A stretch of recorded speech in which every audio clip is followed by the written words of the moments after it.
रोह्यात उत्पादन शुल्क विभागाच्या जप्त गाड्या विना परवाना हटवल्या। रोहा शहरातील उत्पादन शुल्क विभागाने दारूबंदी गुन्ह्यांमध्ये जप्त केलेली 4 चाकी वाहने अज्ञात व्यक्तीकडून रात्रीच्या अंधारात हटवण्यात आली। ही वाहने उत्पादन शुल्क विभागाच्या परवानगीशिवाय हटवण्यात आली असून यामागे नेमका कोणाचा हात आहे असा प्रश्न उपस्थित होत आहे। या प्रकारामुळे सरकारी ताब्यातील वाहनांच्या सुरक्षेवर प्रश्नचिन्ह निर्माण झाले असून संबंधित विभाग आरोपींचा शोध घेत आहे। मिळालेल्या माहितीनुसार रोहा शहरातील मध्यवर्ती रायकर पार्क येथे उत्पादन शुल्क दारूबंदी विभागाचे कार्यालय आहे। या विभागाने दारूच्या विविध गुन्ह्यांमध्ये वापरलेली काही वाहने जप्त करून कार्यालया शेजारील रस्त्याच्या कडेला उभी केली होती।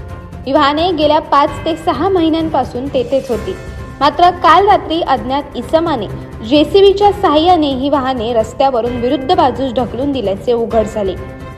या घटनेत वाहनांचे मोठे नुकसान झाले आहे। विशेष म्हणजे या वाहनांमुळे वाहतुकीला कोणतीही अडचण निर्माण होत नव्हती। तसेच नगरपालिकेकडून ही वाहने हटवण्याबाबत कोणतीही सूचना देण्यात आली नव्हती। त्यामुळे अचानक हा प्रकार कसा घडला की घडवून आणला गेला असा प्रश्न उपस्थित होत आहे। भविष्यात न्यायालयाच्या आदेशाने संबंधित वाहन मालकांना वाहने परत देण्यात आली तर नुकसान भरपाईची जबाबदारी कोण घेणार असा सवालही उत्पादन शुल्क विभागासमोर उभा ठाकला आहे। दरम्यान ही वाहने रोह्यातील एका तरुण राजकीय व्यक्तीच्या सांगण्यावरून हटवण्यात आल्याची चर्चा शहरात रंगू लागली आहे।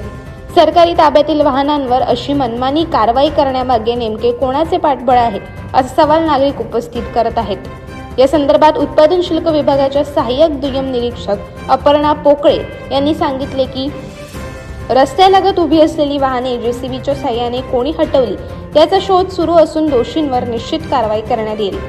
घटनेनंतर रोहा शहरात विविध चर्चांना उधाण आले असून सरकारी मालमत्तेची सुरक्षा आणि प्रशासनाची कार्यपद्धती पुन्हा एकदा चर्चेच्या केंद्रस्थानी आली आहे। अशाच अनेक घटना आणि बातम्या जाणून घेण्यासाठी सबस्क्राईब करा आमचे YouTube चॅनल केवी न्यूज आणि इन्स्टा पेज कृषीवल न्यूजला फॉलो करा।